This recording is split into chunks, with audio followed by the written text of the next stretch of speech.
পানাগড় বায়ুসেনা ছাউনির সামনে gas leak, জাতীয় সড়কে বন্ধ যান চলাচল। গোপালপুর থেকে পানাগড় শিল্প তালুকের দিকে যাওয়ার পথে একটি গ্যাস ট্যাঙ্কার বোঝায় ট্রেলারে থাকা ক্যাপসুল সিলিন্ডার থেকে গ্যাস লিক হওয়ার ঘটনা ঘটে।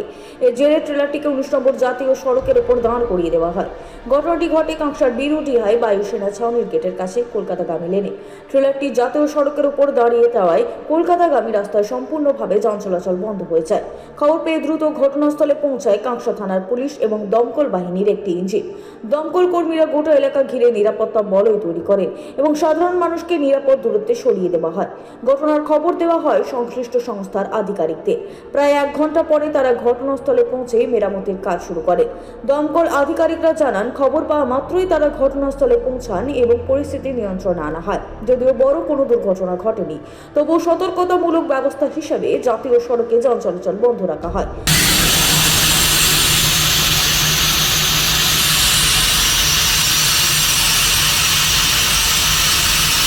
অবস্থা বলতে দেখুন, গাড়িটা হাইওয়ের উপর দিয়ে যাচ্ছিল।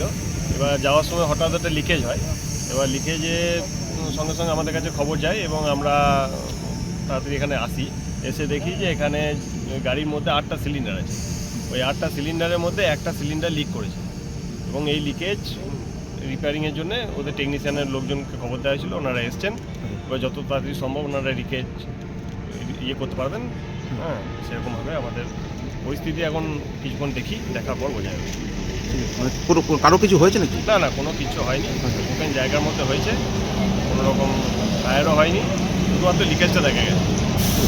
রাস্তা এখন বন্ধ করা আছে? হ্যাঁ, রাস্তা এখন এই যে রাস্তার উপর হয়েছে সে রাস্তাটা এখন বন্ধ আছে। গাড়ির চালক ও খালাসি সময় মোটর ট্রেলার দাঁড় করিয়ে নিরাপদ স্থানে চলে যাওয়ার কারণ কোনো ক্ষয়ক্ষতি হয়নি। পানাগড় থেকে প্রশান্ত মাল, স্ট্রিট ভয়েস ডিজিটাল।